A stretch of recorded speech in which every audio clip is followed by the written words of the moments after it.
যাবি মদিনায়,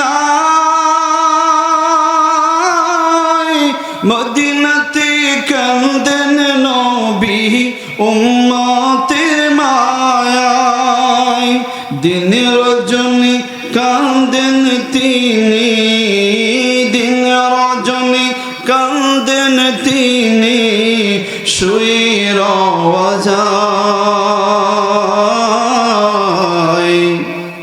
চলো নবীজির জান্নাতে মদিনাতে যাই, চলো নবীজির রওজাতে মদিনাতে যাই। কোরআনের মধ্যে বড় সুন্দর করে বলতেছেন, ও পৃথিবীর মানুষেরা, আল্লাহ পাক প্রথমে সুবহান শব্দ ব্যবহার করেছেন, কারণ মিরাজুন নবীর বিষয়টা, এই রাতের যে ঘটনাটা, এই ঘটনাটা এটা হলো একটা আশ্চর্যজনক ঘটনা। বলুন না সুবহানাল্লাহ।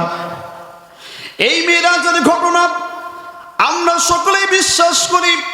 সশরীরে আল্লাহ পাক তার প্যারা নবীকে, আপনার আমার নবী, দয়ার নবী, মায়ার নবী মুহাম্মদুর রাসূলুল্লাহ সাল্লাল্লাহু আলাইহি সাল্লামকে সশরীরে এই মেয়েরা সংগঠিত করেছেন। বলুন না সুবহানাল্লাহ।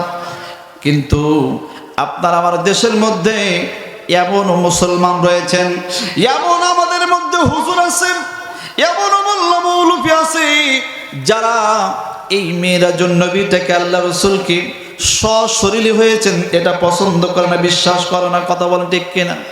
অনেকেই বলে মায়ার নবীজি এই মিরাজুন নবী হয়েছে, এটা হয়েছে নাকি স্বপ্নযোগী, নাউজুবিল্লাহ বলেন। কিন্তু আহলুস সুন্নাহ ওয়াল জামাতের আকীদা হলো মায়ার নবীজির মিরাজ এটা সংগঠিত হয়েছে আমার রাসূল পাক সাল্লাল্লাহু আলাইহি ওয়াসাল্লামের সশরীরে। সুবহানাল্লাহ। মিরাজের উদ্দেশ্য কি? আল্লাহ পাক বলতেছেন, ও পৃথিবীর মানুষেরা, বারাকনা হাওলাহু লিনুরিয়াহু মিন আয়াতিনা। এই পৃথিবীর মধ্যে আমার প্রিয় রাসূল সাল্লাল্লাহু আলাইহি ওয়াসাল্লামের এই মিরাজুন নবী সংগঠিত হওয়ার কিছু প্রেক্ষাপট রয়েছেন, কিছু কারণ আছে, উদ্দেশ্য রয়েছেন। কথা বলেন ঠিক কিনা? উদ্দেশ্যের মধ্যে কিছু উদ্দেশ্য মুফাসসির ইকরাম এবং মুহাদ্দিস ইকরাম বর্ণনা করেছেন। তারা বলেছেন, আল্লাহ পাক বলেছেন, বারাকনা হাওলাহু লিনুরিয়াহু মিন আয়াতিনা। ও পৃথিবীর মানুষেরা, আমি আল্লাহ তাআলা আমার বন্ধু নবীকে এই মিরাজুন নবী সংগঠিত করেছি, কারণ হলো আমি আল্লাহ তাআলা আমার সমস্ত কুদরতে কালেমা আমি কোথায় কি সৃষ্টি করেছি। প্রথম আসমান দেখতে কেমন, দ্বিতীয় আসমান দেখতে কেমন, সাত আসমান সাত জমিন, লা জামাল্লা মাকান, সিদরাতুল মুনতাহা দেখতে কেমন, জান্নাত দেখতে কেমন, জাহান্নামটা কেমন হবে। আমার প্যারা রাসূল সাল্লাল্লাহু আলাইহি সাল্লামের উম্মতগুলা কোন আমল করলে কোন ভাবে তাকে বেহেশতের মধ্যে শান্তিতে রাখা হবে, কোন গুনার কাজ করলে জাহান্নামের মধ্যে কিভাবে আযাব দেওয়া হবে, সব কিছু দেখার, নিজের চোখে দেখানোর জন্য। কারণ এই পৃথিবীর আমার বন্ধু নবীর উম্মতগুলাকে শুনে শুনে বলবে আমি বিশ্বাস পছন্দ করি না, আমি ওহী পাঠাবো সেটা শুনে শুনে বলবে এটা বিশ্বাস করি না। কারণ আমি চাই আমার বন্ধু নবী সব কিছু নিজের চোখে দেখার পরে তার উম্মতদেরকে জানিয়ে দে। সুবহানাল্লাহ। সব কিছু আমার বন্ধু নবী নিজের চোখে এসে দেখে যেন তার উম্মতগুলাকে বলতে পারে যে এই কাজ করলে, এই ভালো কাজ করলে আল্লাহ পাক জান্নাতের মধ্যে এইভাবে রাখবে, এই খারাপ কাজ করলে জাহান্নামের মধ্যে এইভাবে আযাব দেবে। এই সব কিছু রাসূলকে দেখানোর জন্য আল্লাহ পাক এই মিরাজের ঘটনা ঘটিয়েছেন। বলুন সুবহানাল্লাহ। আর আওয়াজে বলে সুবহানাল্লাহ।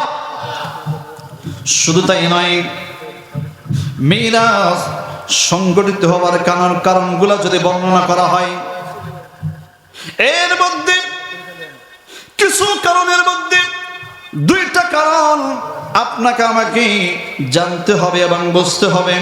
এক নাম্বার হলো রাসূল সাল্লাল্লাহু আলাইহি সাল্লামের ইসলামের প্রথম থেকে এবং জন্মের পর থেকে ঘরের বাইরে যে যত বেশি সাপোর্ট করেছেন, ঘরের বাইরে যে যত বেশি সাপোর্ট করেছেন, কাফেররা আঘাত করতে এসেছেন, ঠিক সাথে সাথে যিনি সামনে দাঁড় হয়ে দাঁড়িয়ে গিয়েছেন, কাফেররা যাকে বিভিন্নভাবে ফন্দি আটতেছেন ক্ষতি করার জন্য, ক্ষতি করার আশঙ্কা যেখানে দেখেছেন সাথে সাথে সেখানে ছুটে গিয়েছেন।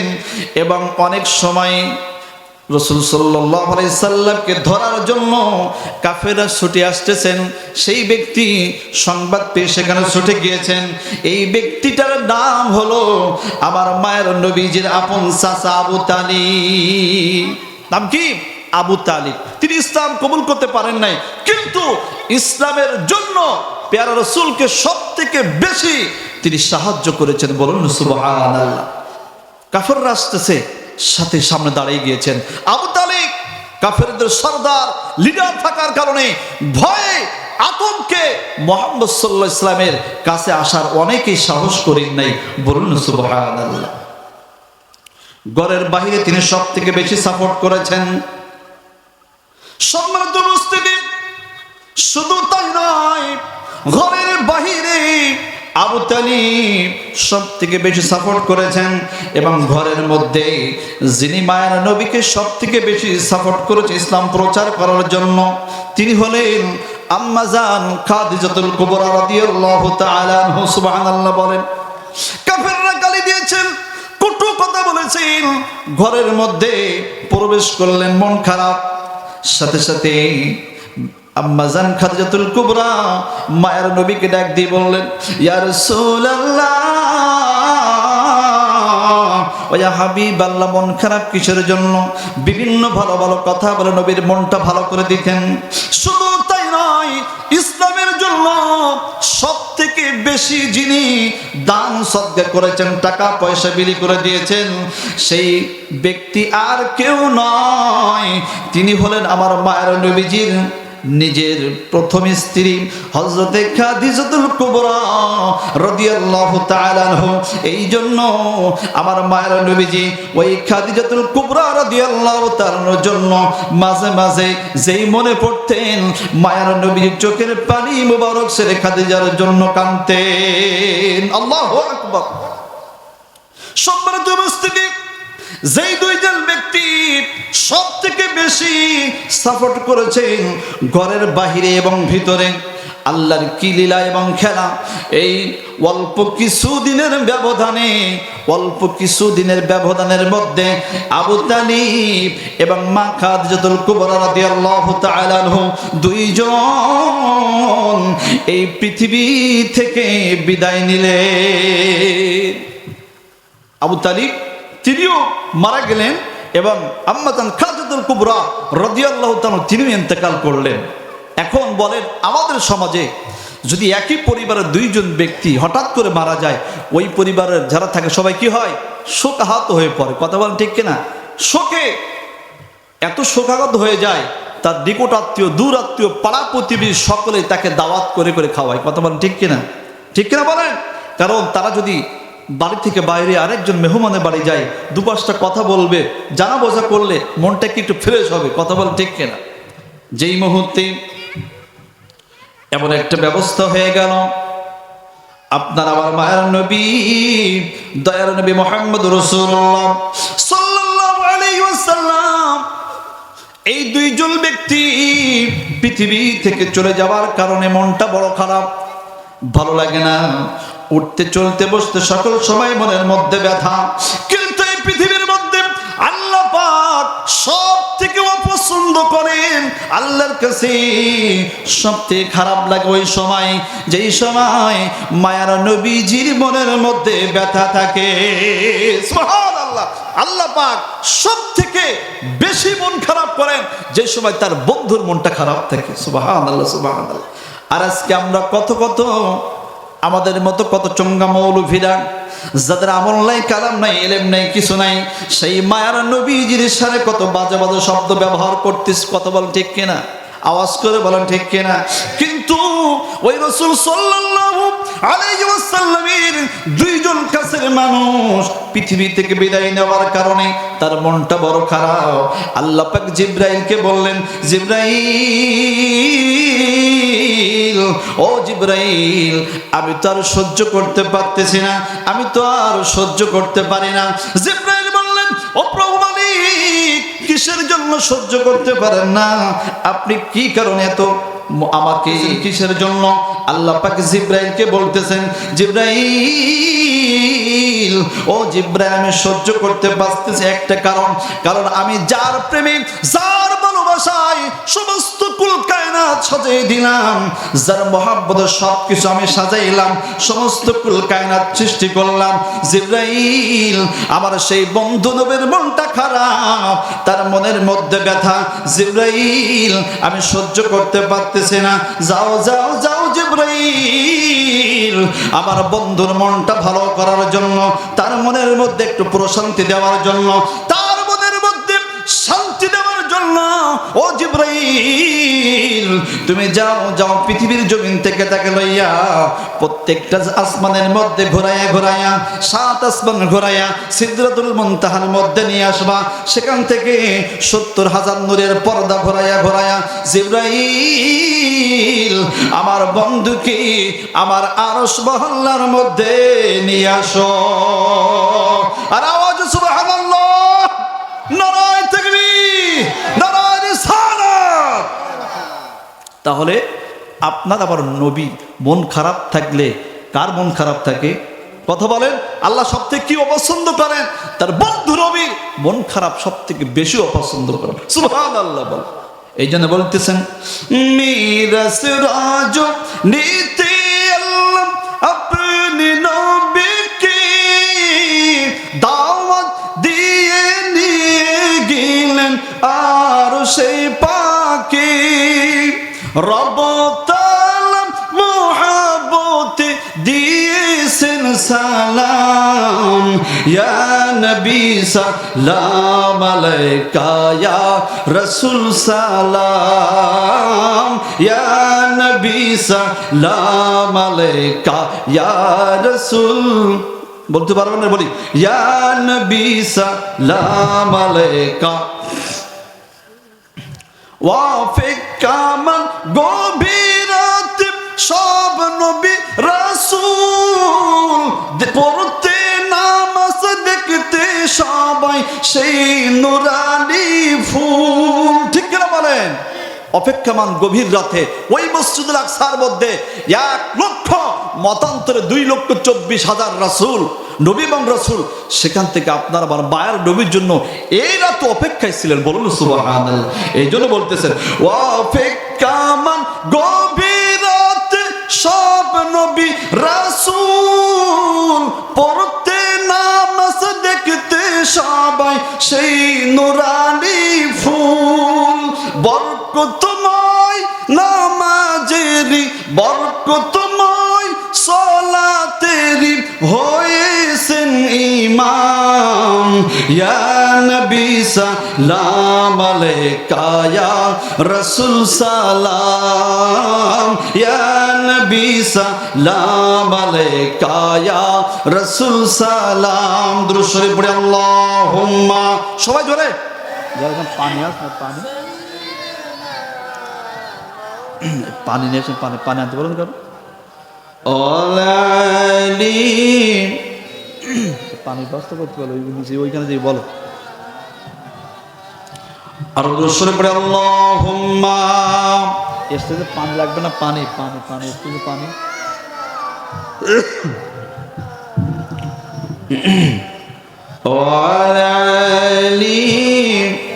পানি নেই। তাহলে দুইজন কাছের মানুষ বিদায় নেওয়ার কারণে আল্লাহ পাক তার বন্ধু নবীর মনে প্রশান্তি দেওয়ার জন্য কি করলেন? আল্লাহ পাক আসমান থেকে জিবরাইলের মাধ্যমে বন্ধু নবীকে নিয়ে সব কিছু দেখানোর ব্যবস্থা করে দিলেন। বলুন সুবহানাল্লাহ। শুধু তাই নয়, এই মিরাজুন নবীর কারণগুলো আপনাকে জানতে হবে, বুঝতে হবে। কিসের জন্য এই মিরাজুন নবী?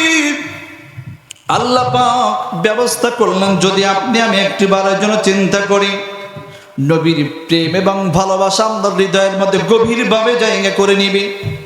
কারণ এই পৃথিবীতে যা কিছু দেখতেছেন সব কিছু মেরাজুন নবীর একটা অবদান আছে তার মধ্যে, সুবহানাল্লাহ বলেন। এবং শুধু তাই নয়, এই মেরাজুন নবীর মাধ্যমে আমরা সব থেকে বড় যে ইবাদত নামাজ পড়ি, এই নামাজটাও এই রাতের মধ্যে আল্লাহ পাক বন্ধু নবীকে হাদিয়া করেছিলেন। আল্লাহ পাক সব কিছু তৈরি হয়ে গেল, হয়ে যাওয়ার পরে সকল সৃষ্টিকুলকে ডেকে বলতেছেন আল্লাহ যে, ও আমার রূহ জগৎ, সৃষ্টি জগৎ, তোমরা শোনো, তোমরা কি জানো যে সমস্ত কুল কায়নাত যার জন্য আমি সৃষ্টি করেছি, আমার সেই বন্ধু নবীকে আমি কোথায় পাঠাবো? ঠিক আছে, কি বলতেছেন? সমস্ত সৃষ্টি জগৎ, তার মধ্যে সকল স্তর, জান্নাত এবং কি আসমান জমিন, রাত সূর্য নক্ষত্র বেহেশত আরশ কুরসি লৌহ কলম সব কিছুকে আল্লাহ বলতেছেন, তোমরা কি জানো যে আমি যার জন্য সব কিছু সাজাইলাম, সেই বন্ধু নবীকে আমি কোথায় প্রেরণ করব, কোথায় পাঠাবো, কোথায় সৃষ্টি করব, তোমরা কি জানো? সুবহানাল্লাহ বলবেন আর আওয়াজ বলে সুবহানাল্লাহ। আল্লাহ পাক মুহাদ্দিস একরাম বলেছেন, অল পৃথিবীর মধ্যে যে সময় কোনো এই পৃথিবীতে আদম আলাইহিস সালাম আসে নাই, পৃথিবী সৃষ্টি হয় নাই, কোনো মানুষ আসে নাই, ঠিক সেই সময় আল্লাহ অল পৃথিবীর কাছ থেকে নবীর প্রেম এবং ভালোবাসার জামিনদার হওয়ার জন্য নবীকে তারা কিভাবে মহব্বত করেন, ভালোবাসেন, এটাকে বোঝানোর জন্য ওই সময় সবাইকে এই প্রশ্নটা করেছিলেন। বলুন না সুবহানাল্লাহ। সবাই এক বাক্যে বললেন, ও প্রভু মালিক, আমরা জানি আপনি আমাদের রব, আপনি আমাদের স্রষ্টা, আপনি আমাদেরকে সৃষ্টি করলেন। ও প্রভু মালিক, আমরা জানি না আপনি কোথায় পাঠাবেন, আপনি যেখানে আপনার সেই বন্ধু নবীকে পাঠাবেন আমরা সেখানেই খুশি থাকব। মাওলা রে, আপনি যেখানে ইচ্ছা তাকে সেখানে পাঠাইতে পারেন, কিন্তু মাওলা আমাদের সকলের মনের মধ্যে একটা আশা আছে, সকলের মনের মধ্যে একটা বাসনা রয়েছে। ও মাওলা, ওই বন্ধু নবীকে যেখানে পাঠাবা ওই নবীকে যেন আমার বুকের মধ্যে তুমি পাঠাইয়া দিও। সুবহানাল্লাহ। এই দোয়াটা কে করলেন? এই জমিন বলতেছে, মাওলা যেখানে পাঠাও আমি খুশি, কিন্তু আমি চাই ওই বন্ধু নবী যেন আমার বুকের উপরে আসে। সুবহানাল্লাহ বলেন।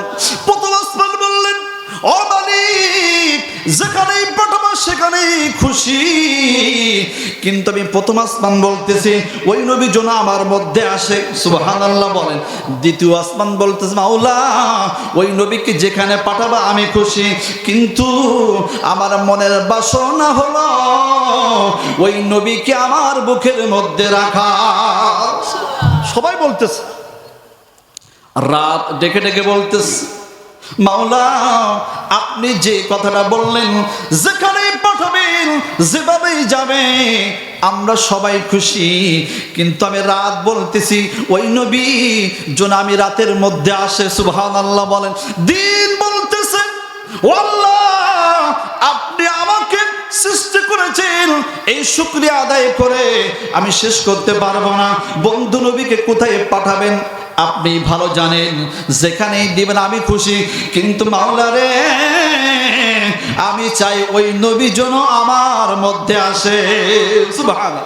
সবাই বলা হয়ে গেল, কিন্তু নবীরা গিয়েছেন কোন পর্যন্ত?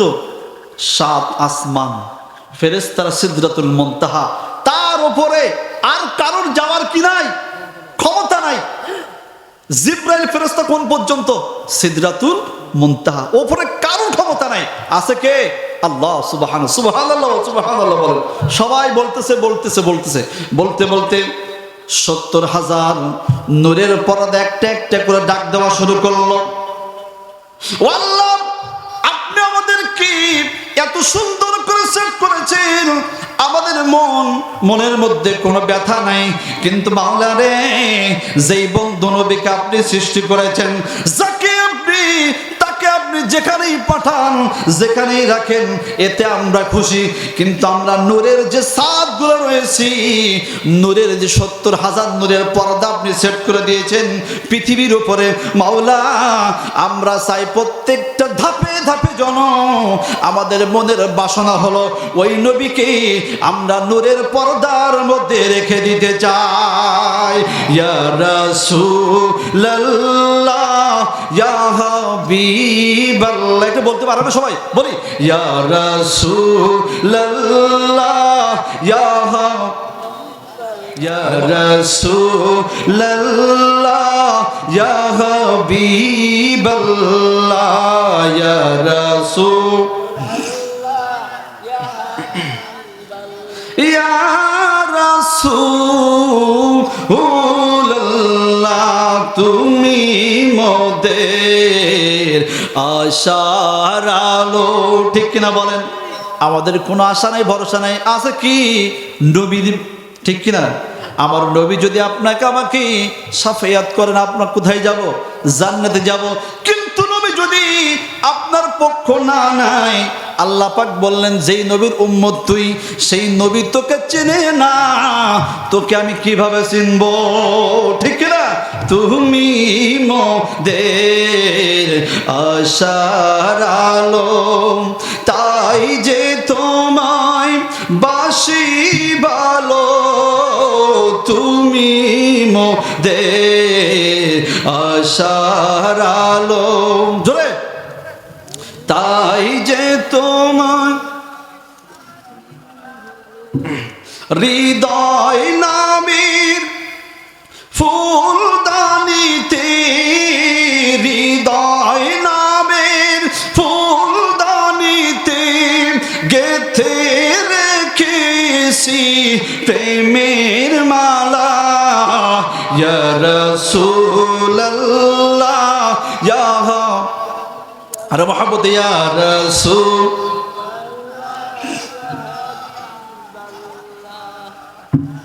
সম্মানিত উপস্থিতি, যে কথা বলতেছিলাম, সবাই দোয়া করতে লাগলেন, দোয়া করতে লাগলেন, সবাই দোয়া করে। আল্লাহ বললেন ঠিক আছে, কবুল করলাম। সুবহানাল্লাহ বলেন। নবী কয়জন? একজন। দোয়া করতেছে কয়জন? লক্ষ লক্ষ লক্ষ লক্ষ জায়গা থেকে। কিন্তু আল্লাহ পাক সবার দোয়া কিন্তু কবুল করতেন। ঠিক আছে, তোর মধ্যে নবীকে পাঠাবো, সবার আশা পূরণ করব। দোয়া করতে করতে আল্লাহর আরশ বলতেছেন, মাওলা রে, আমি হলাম পৃথিবীর সর্ব উচ্চ স্থানে, আরশ মহল্লার মধ্যে কারোর আসার কোনো ক্ষমতা নাই ও আল্লাহ, কিন্তু আমি চাই ওই বন্ধু নবীকে আমি আরশের বুকের মধ্যে ধারণ করতে। নারায়ে তাকবীর, নারায়ে রিসালাত। আরশ মহল্লা পর্যন্ত নবীকে চাই, আর আজকে কিছু আমরা উম্মত হয়ে ওই নবীকে মাইনাস করতে চাই। কথা বলেন ঠিক কিনা? সবাই কথা বলেন। নবীর মহব্বত, ভালোবাসার এবং নবী সাল্লাল্লাহু আলাইহি সাল্লামের আকীদা সংক্রান্ত কোনো বিষয় আসলে আমরা সে চুপ হয়ে যাই। কথা বলেন ঠিক কিনা? কিন্তু আপনার সূরা তাওবার মধ্যে 10 নম্বর পারা 9 নম্বর সাফার মধ্যে 23 নম্বর আয়াতে বলতেছেন, নবীর বেলায় আল্লাহ এবং তার রাসূলের বেলায় তোমার বাপ এবং ভাই সব থেকে নিকট আত্মীয় পৃথিবীর মধ্যে, নবীর বিপক্ষ যদি তোমার বাপ এবং ভাইও যায়, তার পক্ষে নেবা তোমার জন্য জায়েজ নাই। আল্লাহু আকবার বলেন। নবী আছে যার মধ্যে আমি তাকে ভালোবাসবো। কথা বলেন ঠিক কিনা? যার মধ্যে আল্লাহ এবং তার রাসূল আছে, নবীর আদর্শ আছে, তাকে আমরা বুকে ধারণ করব। কিন্তু নবীর প্রেম এবং ভালোবাসা, নবীর আদর্শ যার মধ্যে নাই, তাকে পায়ের জুতা মনে করব। কথা বলেন ঠিক কিনা? সম্মানিত উপস্থিতি, আরশ মহল্লা বলতেছে, মাওলা, এই পৃথিবীর মধ্যে সব থেকে দামি জায়গা আমি, এই পৃথিবীর মধ্যে সব থেকে দামি জায়গা আমি, কিন্তু আমি আপনার কাছে আজকে একটা দাবি করব। দাবিটা কি? বলতেছেন, মালিক রে, ওই নবীকে আপনি যেখানে পাঠাবেন আমি সেখানের জন্য খুশি। ও প্রভু মালিক, কিন্তু আমি আরশের বুকের মধ্যে একটা ব্যথা, একটা দাবি হলো, আমি চাই ওই নবীকে আমি আরশের বুকের মধ্যে ধারণ করতে। সুবহানাল্লাহ। আল্লাহ বলতেছে ঠিক আছে, সেটাও কবুল করলাম। সুবহানাল্লাহ বল। নবী কয়জন? সবাই কয়জন? একজন। চাচ্ছে কয়জন? কুল কায়নাত সবাই বলতেছেন নবী আমার মধ্যে আসুক, নবী আমার মধ্যে আসুক, কারণ নবী যদি আমার মধ্যে আসে আমার মতো খুশি আর কেউ নাই। সুবহানাল্লাহ বলেন। সহিহ বুখারী শরীফের মধ্যে একটা হাদিস শরীফ মনে পড়ে গেল। হাদিস শরীফ মনে পড়ল, অনেকেই এই হাদিস শরীফের কথা শুনেছেন, আলোচনা শুনেছেন, কিন্তু মিডিয়াতে যাবে এই জন্য কথাটা আজকে বলতেছি। ইসলামের প্রথম যুগে যেই সময় মসজিদ নববীর মধ্যে কোনো মেম্বার ছিল না, এখন আমাদের প্রত্যেকটা মসজিদের মধ্যে দামি দামি কাঠ দিয়ে মেম্বার তৈরি করে রেখেছেন। কথা বলেন ঠিক কিনা? দামি দামি কাঠ দিয়ে মেম্বার তৈরি করে রেখেছেন। কিন্তু ইসলামের প্রথম যুগে মসজিদ নববীর মধ্যে কোনো কি ছিল না, মেম্বার ছিল না। ঠিক সেই সময় আপনার আমার বায়ার নবীজি, দয়ার নবী, ওই মসজিদ নববীর মধ্যে বক্তৃতা দেওয়ার সময়, খুতবা পাঠ করার সময় তিনি একটা খেজুর গাছের গায়ে হেলান দিয়ে বক্তৃতা করতেন। আল্লাহু আকবার বলেন। রহমতের নবী, যার জন্য সমস্ত কুল কায়নাত আল্লাহ পাক সৃষ্টি করেছেন, সেই মায়ার নবী একটা খেজুর গাছের কাঠের গায়ে হেলান দিয়ে বক্তৃতা করতেন। সাহাবারা বলতেছেন নবীজি আমরা এটা সহ্য করতে পারি না, ইয়া রাসূলুল্লাহ আপনি যে সময় গাছের গায়ে হেলান দিয়ে বক্তৃতা করেন, ইয়া রাসূলুল্লাহ আমরা দেখেছি আপনার নূরানি দেহ মোবারকের মধ্যে ওই গাছের একটা ছাপ লেগে যায়। নবীজি আপনার কারণে সব কিছু আল্লাহ সাজাইলেন, আর সেই বন্ধু নবী এত কষ্ট করে করে ইসলামের কথা বলবে, বক্তৃতা করবে, এটা আমরা কখনো পছন্দ করতে পারি না, মন থেকে মেনে নিতে পারি না। ইয়া রাসূলুল্লাহ, ইয়া হাবিবাল্লাহ আপনি যদি চান নবীজি তাহলে আপনার জন্য একটা মেম্বার তৈরি করে নিব। সুবহানাল্লাহ। আপনি যদি চান 3 ধাপওয়ালা একটা মেম্বার কার্ড তৈরি করে অন্তত সেখানে বসে বক্তৃতা করেন। সুবহানাল্লাহ বলবেন না? রাসূল বলতেন ঠিক আছে তোমরা যেটা ভালো মনে করো সেটা করতে পারো, ঠিক আছে নিয়ে আসো। একটা মেম্বার তৈরি হয়ে গেল। বুখারী শরীফের হাদিস, 29 জন সাহাবী এই হাদিস শরীফ বর্ণনা করেছেন, অস্বীকার করার কোনো জায়গা নাই। সুবহানাল্লাহ, সুবহানাল্লাহ। শুধু তাই নয়, সাথে সাথে সাহাবারা খুবই দ্রুত একটা মেম্বার তৈরি করলেন। মেম্বার তৈরি করার পরে ওই মেম্বার শরীফটা তৈরি হয়ে যাবার পরে মায়ের নবী কিছু বলতেছেন, ইয়া রাসূলুল্লাহ, ইয়া হাবিবাল্লাহ নবীজি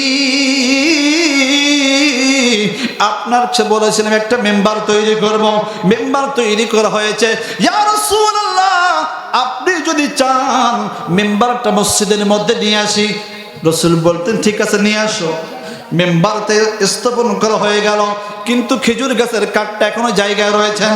সাহাবারা বলতেন নবীজি ইয়া রাসূলুল্লাহ এখন তো মেম্বার তৈরি হয়ে গিয়েছে, কিন্তু এই কাঠের তো আর প্রয়োজন নাই।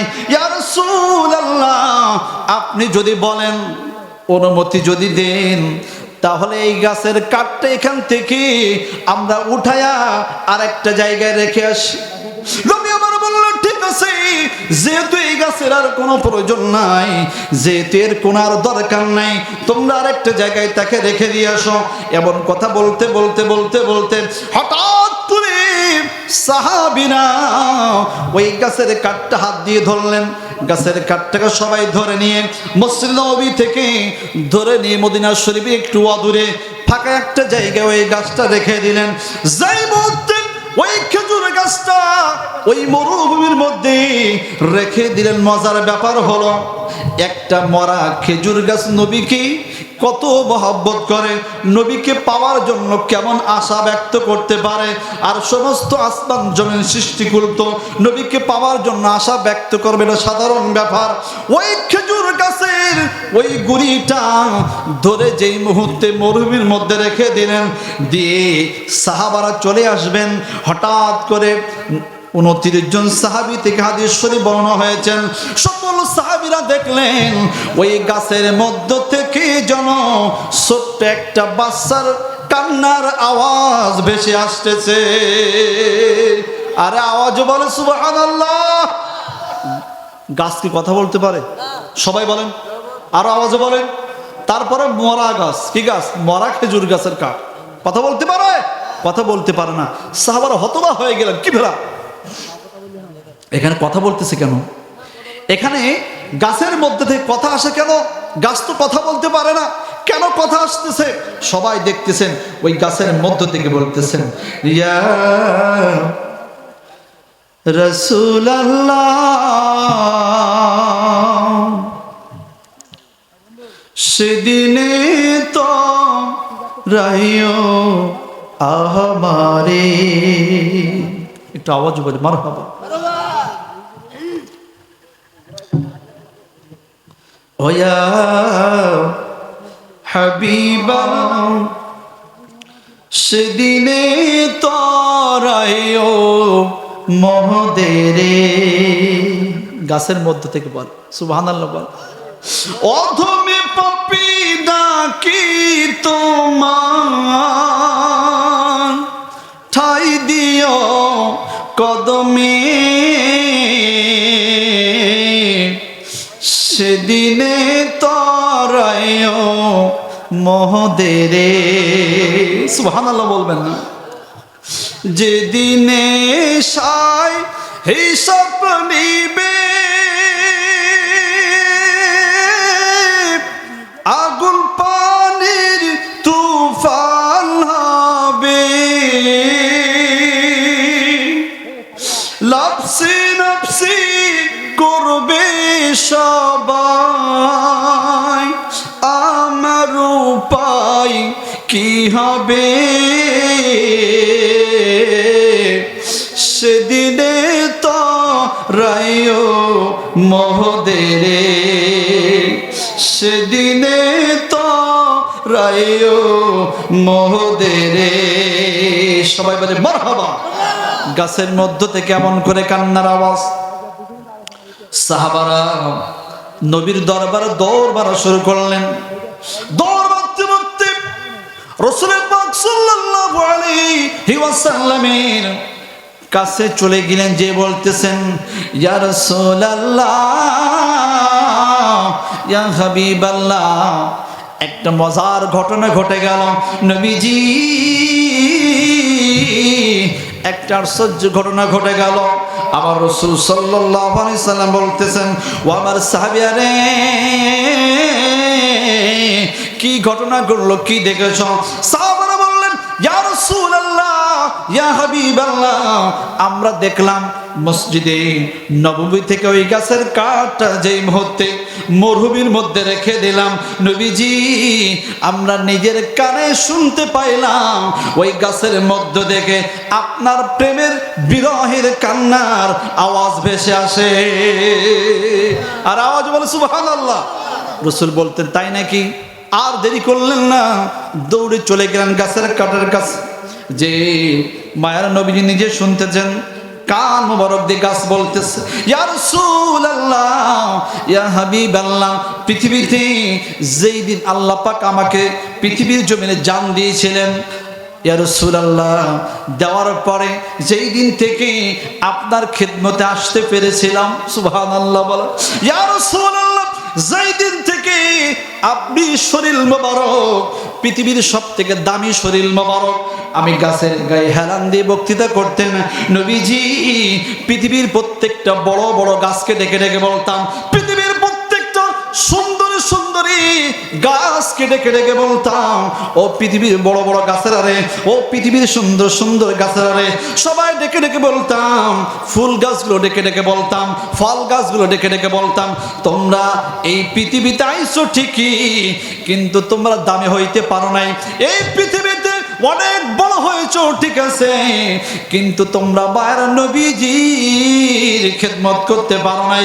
নবীজি এই মহব্বত ভালোবাসায় আমি মনে করতাম পৃথিবীর মধ্যে সব থেকে দামি গাছ যদি থাকে তাহলে সেই গাছটা হলো আমি। সুবহানাল্লাহ, ইয়া রাসূলুল্লাহ। কিন্তু আজকে নতুন একটা মেম্বার পেয়ে আবার ভালোবাসা মহব্বতটা আমি বুঝতে পারলাম না।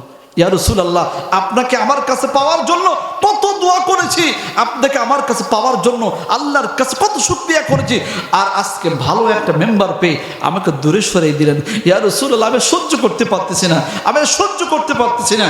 এই কথা বলার সাথে সাথে রাসূল পাক সাল্লাল্লাহু আলাইহি সাল্লাম চোখের পানি ছেড়ে দিয়ে ওই গাছটাকে দুই হাত মোবারক দিয়ে চেপে ধরলেন। সুবহানাল্লাহ বল।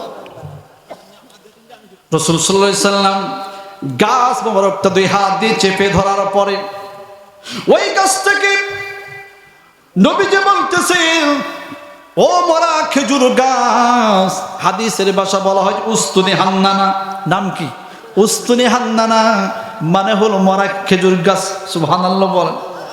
ওই গাছটাকে উস্তুনি হান্নানা বলা হয়। ওই উস্তুনি হান্নানা, তুমি আমাকে এত মহব্বত করেছো, এত ভালোবেসেছো, ও হান্নানা, পৃথিবীতে আসার পরে আবার নিজের চাচারা অনেকে আমাকে বুঝি নাই, আবার নিজের আত্মীয় স্বজন আমাকে বুঝতে পারে নাই, নিজের লোকেরা কত কষ্ট আমাকে দিয়েছেন, এমনকি আমার জন্মভূমি থেকে আমি মদিনা শরীফের মধ্যে হিজরত করে চলে এসেছিলাম, আমার ভালোবাসা আমার মহব্বত তারা দেখাইতে পারে নাই, ভালোবাসতে পারে নাই, আমাকে বুঝতে পারে নাই। কিন্তু আজকে আমার মনের মধ্যে তোমার জন্য এত দয়া হচ্ছে উস্তুনি হান্নানা, যে তুমি একটা বড় খেজুর গাছ হওয়ার পরেও তুমি একটা মানুষ নাই, তুমি একটা কোনো পশু প্রাণী নাই, একটা জড়পত্র একটা গাছ, গাছ হওয়ার পরেও আমি নবীকে তো মহব্বত করেছো, ভালোবেসেছো। উস্তুনি হান্নানা রে, এই ভালোবাসার জন্য আমি তোমাকে আজকে দুইটি অপশন দিব। সুবহানাল্লাহ, দুরূদ শরীফ পড়ে আল্লাহুম্মা জোরে।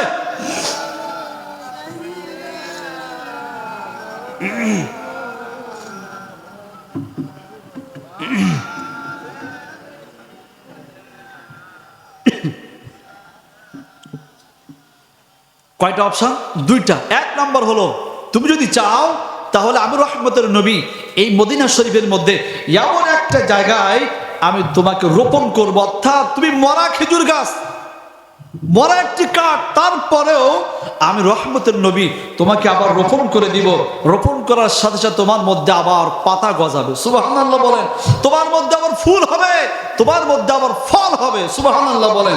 এবং আমি নবী বলতেছি, আজ থেকে কিয়ামত পর্যন্ত তোমার গাছের ফল খেয়ে খেয়ে আমি নবীর উম্মতগুলা মনের মধ্যে তৃপ্তি অনুভব করবে। বলুন না সুবহানাল্লাহ। তুমি কি এটা চাও? গাছ বলতেছে, ইয়া রাসূলুল্লাহ, প্রথম নাম্বারটা শুনলাম, আমার মধ্যে আবার গাছ হবে, ফল হবে, ফুল হবে। নবীজি, আমি দ্বিতীয় অপশনটা শুনতে চাই। সুবহানাল্লাহ বলেন। গাছের সাথে কথা হচ্ছে, কার সাথে? গাছের সাথে। আপনি আমি কথা বলতে পারবেন, কথা বলেন না কেন? শুনবে নাকি? আপনি আমি, গাছ তো দূরের কথা, পৃথিবীতে অনেক মানুষ আছে যে আপনি সারাদিন বক বক করলেও আপনার সাথে কথা বলার তার কোনো টাইম নাই। কথা বলেন ঠিক কিনা? গাছ তো অনেক ঊর্ধ্বে। কিন্তু যদি গাছ যদি আপনার আমার সাথে কথা বলতে না পারেন, সাধারণ মানুষ যদি আপনার আমার সাথে ভ্যালু না দেয়, তাহলে আমরা কিভাবে বলি যে নবীও যা আমিও তা? সম্মানিত উপস্থিতি, ওই গাছ বলতেছেন, ইয়া রাসূলুল্লাহ, দুই নাম্বার অপশনটা আমি জানতে চাই। সাথে সাথে মায়েরা নবীজি বলতেছেন, উস্তুনি হান্নানা রে,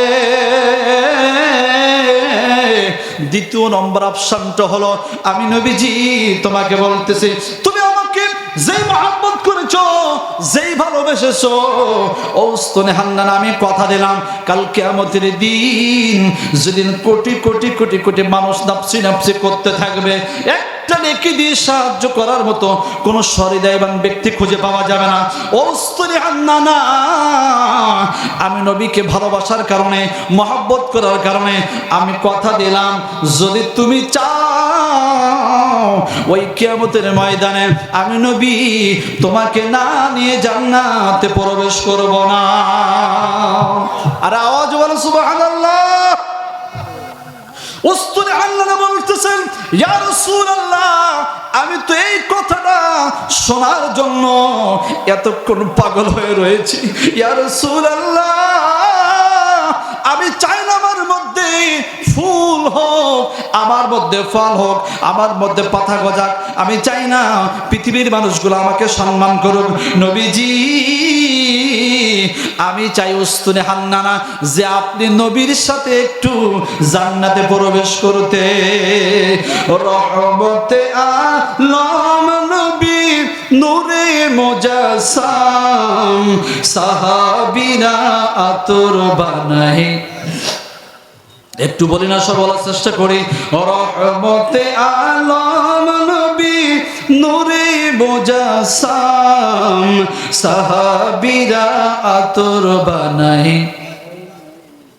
সিনো জানো মানো সবাই আমার নবীজি, যাহার পাগল চন্দ্র সূর্য তারকারাজি, যাহার পাগল চন্দ্র সূর্য তারকারাজি, বাবা আরো শুনবানি সুন্দর কাহিনী, জান্নাতের রুমে রুমে লেখা নবীর নাম, ঠিক কিনা বলেন? জান্নাতের রুমে রুমে লেখা। হান্নানা একটি খেজুর গাছের নাম, যাকে ধরে কদমা দিতেন রাসূল আকরাম, যাকে ধরে কদমা দিতেন রাসূল আকরাম।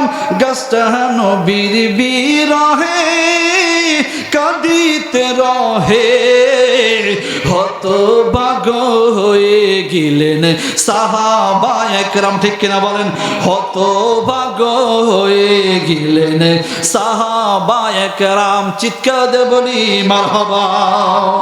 যে কথা বলতেছিলাম, তাহলে একটা মরা খেজুর গাছ নবীকে নিজের কাছে পাওয়ার জন্য কান্নাকাটি করে, সুবহানাল্লাহ বলেন। এই কারণে কিয়ামতের ময়দানে একটি মাত্র গাছ নবীর সাথে জান্নাতে যাবে, সুবহানাল্লাহ বলেন। আপনি আমি জান্নাতে যাব কিনা কোনো সার্টিফিকেট নাই, ঠিক কিনা? কোনো গ্যারান্টি নাই, কিন্তু রাসূল বলেছেন কিয়ামতের ময়দানে একটা মাত্র গাছ নবীর সাথে জান্নাতে যাবে, সেই গাছটা হলো উস্তুনে হান্নানা, সুবহানাল্লাহ। যাই হোক, গাছ নবীকে নিজের কাছে পাইতে চাই, সমস্ত কুল কায়নাত পাইতে চাই, সবাই পাইতে চাই, সবাই পাইতে চাই, সবাই পাইতে চাই। হঠাৎ করে 570 খ্রিস্টাব্দে 12 রবিউল আউয়াল শবে সাদেকে আল্লাহ পাক তার বন্ধু নবীকে পৃথিবীতে পাঠিয়ে দিয়েছেন, সুবহানাল্লাহ বলেন, ঠিক কিনা বলেন? মিলাদুন নবী আর কি। 570 খ্রিস্টাব্দ 12 রবিউল আউয়াল শবে সাদেকের সময় পৃথিবীর জমিনে আল্লাহ পাক পাঠিয়ে দিয়েছেন। পাঠিয়ে দেওয়ার কারণে এই পৃথিবীর জমিনে মায়ার নবীজি শুভ আগমন করার কারণে এই পৃথিবী সব থেকে বেশি সেই দিন খুশি উদযাপন করেছিলেন, সুবহানাল্লাহ। পৃথিবী বলতেছে, আল্লাহ আমার দোয়া তুমি কবুল করেছো, আমার আর চাওয়া পাওয়ার কিছু নাই, কারণ সমস্ত কুল কায়নাতের মধ্যে, সকল সৃষ্টিকুলের মধ্যে আমি দামি, কারণ আমার মধ্যে রহমতের নবী থাকবেন, সুবহানাল্লাহ বলেন। আর আওয়াজ বলেন সুবহানাল্লাহ। এবং রাতের শেষ ভাগে আইসেন, কখন? রাতের শেষ ভাগে পাঠিয়ে দিলেন। শবে সাদেকের সময় পাঠানোর কারণে রাত খুশি হয়ে গেল। শবে সাদেকের পরে যেই সময় সূর্য উদিত হয়ে গেল, দিন খুশি হয়ে গেল, সুবহানাল্লাহ বলেন। রাত খুশি হলো, দিন খুশি হলো। আপনারা বুঝবেন যে মিরাজুন নবী কোথা থেকে এসে, এটা কিন্তু বোঝাতে চাচ্ছি যে মিরাজুন নবী কোথা থেকে কেন ঘটাইছেন এটা কিন্তু বর্ণনা করতেছি। সুবহানাল্লাহ বলেন। তাহলে পৃথিবীতে আসার কারণে জমিন খুশি, রাতের শেষে আসার কারণে রাত খুশি, আপনার দিনের প্রথমে আসার কারণে দিন খুশি। তাহলে তিনজন খুশি, এখন কি অসংখ্য অগণিত স্তর জায়গা, এখন কিন্তু সেই দাবি আসে না নাই? সবাই বা আসে না নাই? আরো জোরে বলে আসে না নাই? তিনজন খুশি, কিন্তু চেয়েছেন কোটি কোটি জায়গা, চেয়েছেন কি কোটি কোটি জায়গা। এই জন্য আল্লাহ পাক সূরা ফাতিহার প্রথম নম্বরে বলতেছেন বিসমিল্লাহির রহমানির রহিম আলহামদুলিল্লাহি রাব্বিল আলামিন। আল্লাহ বলতেছেন অল পৃথিবীর মধ্যে আমি আল্লাহ বলতেছি, গোটা কুল কায়নাত আমি আল্লাহ হলাম সমস্ত আলমের রব, সমস্ত কুল কায়নাতের পালনকর্তা, সৃষ্টিকর্তা আমি আল্লাহ। পৃথিবী থেকে শুরু করে আরশ পর্যন্ত, জান্নাত জাহান্নাম আমি আল্লাহ যাকে তৈরি করেছি, সৃষ্টি করেছি, সকলের রব হলাম আমি রব্বুল আলামিন। সুবহানাল্লাহ। সাথে সাথে সূরা আম্বিয়ার 107 নম্বর আয়াত 17 নম্বর পারা 10 নম্বর সাফার মধ্যে বলতেছেন বিসমিল্লাহির রহমানির রহিম ওয়ামা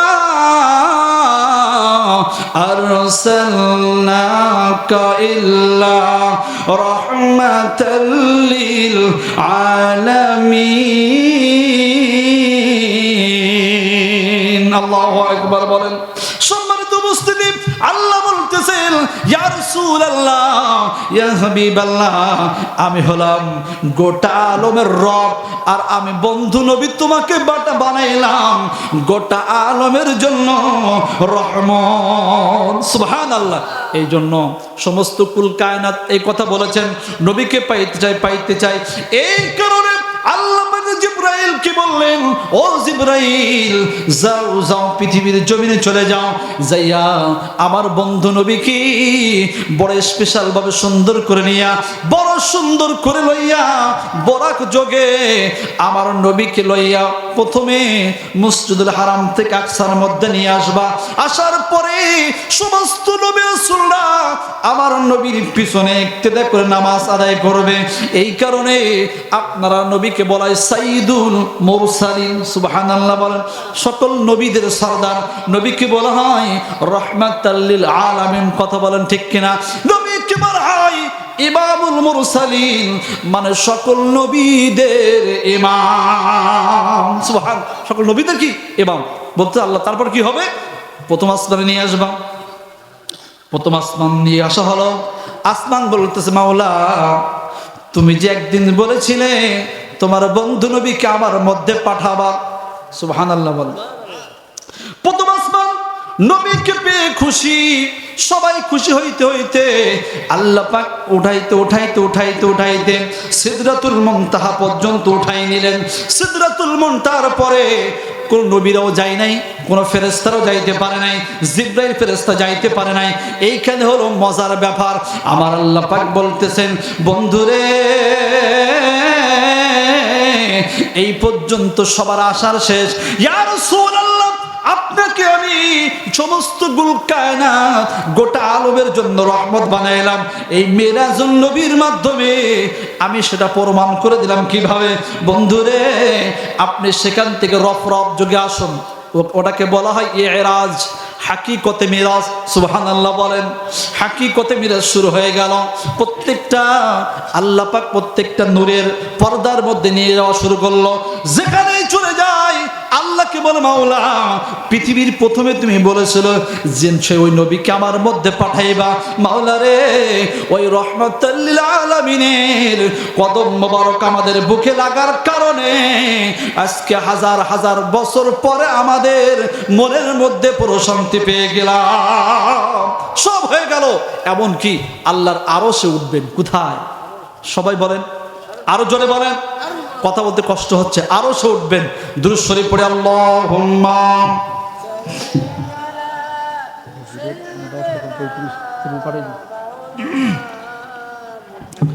ওয়া আলা আলি।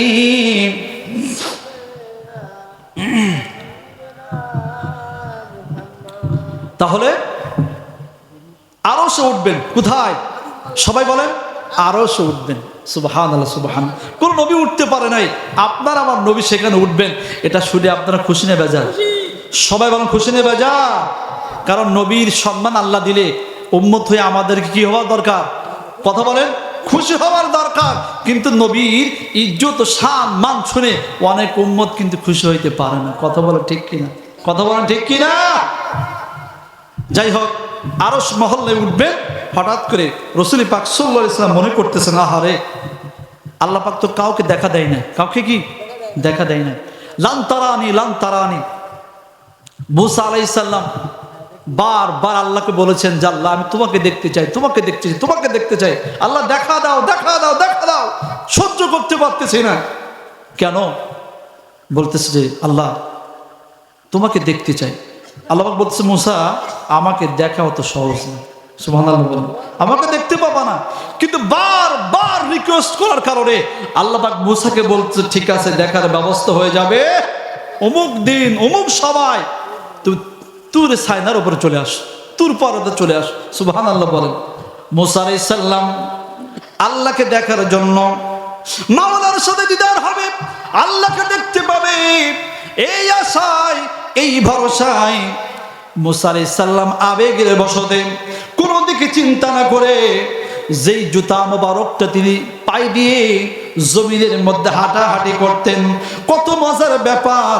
মুসা আলাইহিস সালাম ওই জুতা পায়ে দিয়ে দৌড় মেরে পাহাড়ের চূড়ায় উঠে গেলেন। আল্লাহু আকবার বলেন। পাহাড়ের মধ্যে উঠে গেলেন। সাথে সাথে আল্লাহ পাক বললেন মুসা রে, ও মুসা তুমি তো আমাকে দেখার জন্য একবার সেই মেন জায়গায় চলে এসছো। ও মুসা জমিন থেকে এটা কত উঁচু? মুসা নবী বলতেছেন মাওলা বহুত উঁচু চলে এসেছি দেখার জন্য। আল্লাহ পাক বললেন ও মুসা যদি আমাকে তুমি দেখতে চাও, আমাকে তুমি দেখতে চাও মুসা রে, তোমার পায়ের জুতাটা নিচে খুলে আসতে হবে। সুবহানাল্লাহ। মুসা ঠিক আছে আসতো ভালো কথা, দেখা হবে, দেখা দিব, কিন্তু জুতা পায়ে দিলে তো দেখা হবে না। সুবহানাল্লাহ, সুবহানাল্লাহ। মুসা আলাইহিস সালাম বলতেছে আবার নিচে যাব, আবার উঠবো। মাওলা এইভাবে কি হয় না? না, জুতা নিচে খুলে আসো। আমি স্রষ্টা, আমার সাথে দেখা করতে গেলে জুতা রাখা যাবে না, পরীক্ষা। মুসা আলাইহিস সালাম নিচে জুতা করলেন, আবার উঠলেন।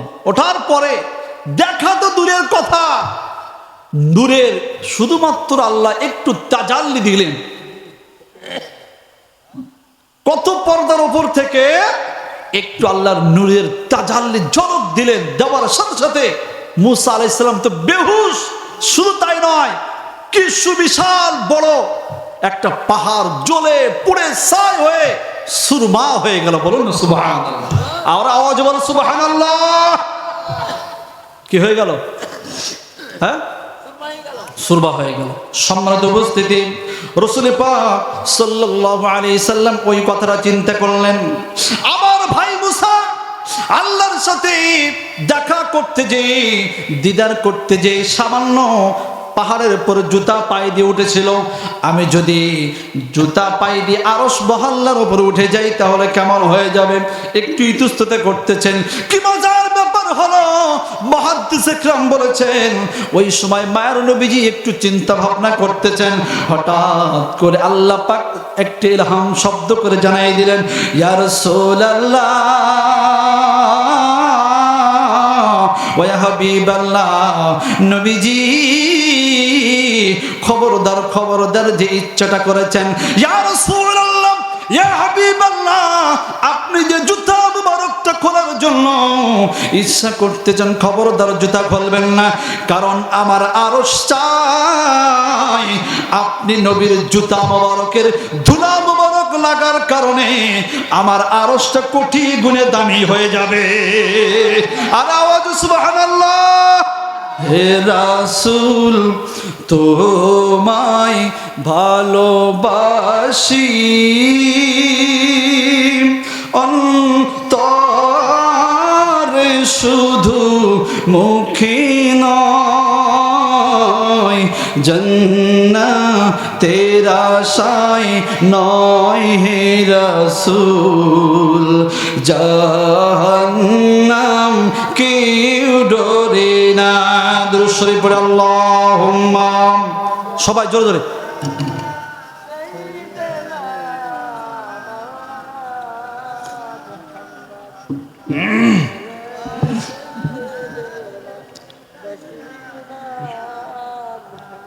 সমৃদ্ধ উপস্থিতি। যাই হোক, মিরাজ শরীফের উদ্দেশ্য থেকে আমরা কয়েকটি কথা শুনলাম। উদ্দেশ্য বুঝতে পারলেন? এই প্ল্যান, এই প্রোগ্রাম আল্লাহ পাক সেই রূহ জগৎ থেকে আল্লাহ পাক কি করে আসতেছেন যে আমার বন্ধু নবীকে পৃথিবীতে শুভাগমনের পরে, কারণ তিনি ওই আরশের রহমত, এই জন্য সেখানে তাকে কি নিয়ে যাইতে হবে। সুবহানাল্লাহ বলেন। এই জন্য উদ্দেশ্য কথা শুনলাম। এবং রাসূল পাক সাল্লাল্লাহু আলাইহি সাল্লাম সশরীরে যে মেরাজুন নবী হয়েছেন, এই বিষয়ে আমরা কয়েকটি হাদিসের কওল শুনি। মধ্যখানের যে আলোচনা, আমাদের প্রধান আকর্ষণ, প্রধান বক্তা যিনি আলোচনা করবেন কোন হাদিস থেকে, তিনি আসতেছেন, আমরা শুনতে পাবেন ইনশাআল্লাহ। অল্প কিছুক্ষণের মধ্যে তিনি আমাদের মধ্যে তাশরীফ আনবেন। যাই হোক, 25 জন নবী এবং রাসূলের একটা তাফসীর আছে, যে তাফসীরটা মহাগ্রন্থ আল কোরআনের মধ্যে 25 জন নবী রাসূলের কি কথা আছে, নাম হয়েছে। ওই 25 জন নবী রাসূলের যেখানে যেখানে এসে সেখান থেকে তাফসীর করেছেন, একটা তাফসীর বাইর হয়েছে। সেখানে বলা হয়েছে রাসূল পাক সাল্লাল্লাহু আলাইহি ওয়াসাল্লাম যে সময় হিরাক্লিয়াস অর্থাৎ হুদাইবিয়া সন্ধির পরে আল্লাহ রাসূল সাল্লাল্লাহু আলাইহি ওয়াসাল্লাম অল পৃথিবীর বিভিন্ন প্রান্তে প্রান্তে, বিভিন্ন দেশে প্রদেশে ইসলামের দাওয়াত সংবলিত চিঠি পাঠাইছিলেন। সুবহানাল্লাহ বলেন। চিঠি পাঠিয়ে কি বললেন? সবাইকে, সকল রাজ্যের মানুষদেরকে ইসলাম ধর্মের দাওয়াত দিলেন। সুবহানাল্লাহ বলেন। ঠিক তার ধারাবাহিকতায় প্রত্যেকটা প্রদেশের মধ্যে সাহাবীরা পাঠিয়ে দিলেন। একইভাবে একটা চিঠি লিখলেন রোম সম্রাট হিরাক্লিয়াসের দরবারে, একটা চিঠি পাঠাইলেন। ওই চিঠি নিয়ে গেলেন হযরতে দাহিয়াতুল কলবি রাদিয়াল্লাহু তাআলা আনহু। নাম কি? আর আওয়াজে বলেন। এই কথা মুখস্থ করবেন, মনে রাখবেন, কারণ যে সমস্ত ব্যক্তিগুলা বলবেন নবীজি সশরীরে মেরাজ হয় নাই, তাদের সামনে হাদিস শরীফটা বলবেন, বলতে পারবেন তো? সম্মানিত উপস্থিতি, হিরাক্লিয়াসের দরবারে দাহিয়াতুল কলবি রাদিয়াল্লাহু তাআলা আনহু একটা চিঠি নিয়ে গেলেন, যে বলতেছেন, রোম সম্রাট হিরাক্লিয়াস, তুমি শোনো, এই চিঠিটা মায়ার নবী, দয়ার নবী মদিনা শরীফ থেকে তোমার কাছে পাঠিয়ে দিয়েছেন। সুবহানাল্লাহ বলেন। এই চিঠি পাঠিয়ে দিলেন। হিরাক্লিয়াস বললেন, কে পাঠিয়ে দিলেন, কি লিখলেন? বলতেছেন যে শোনো, এটা হলেন রাহমাতুল লিল আলামিন, দয়ার নবী, মায়ার নবী মুহাম্মদ রাসূলুল্লাহ সাল্লাল্লাহু আলাইহি সাল্লাম এই চিঠি মুবারকটা তোমার কাছে পাঠিয়ে দিয়েছে। সুবহানাল্লাহ, সুবহানাল্লাহ। এখন রোম সম্রাট হিরাক্লিয়াস তিনি চিন্তা করতেছেন যে আমার কাছে চিঠি পাঠালেন, তো দেখি চিঠির মধ্যে কি। সুবহানাল্লাহ। চিঠি খুললেন, খুলে একটু দেখতে না দেখতে ওর মনের মধ্যে ওই নবী সম্পর্কে জানতে ইচ্ছা পোষণ করলো। সুবহানাল্লাহ। হঠাৎ করে তার সেখানে যত মানুষ ছিল সবাইকে বলতেছে, এই মুহাম্মদ সাল্লাল্লাহু আলাইহি ওয়াসাল্লাম কে, একটু বলো। দুরূদ শরীফ পড়ে আল্লাহুম্মা।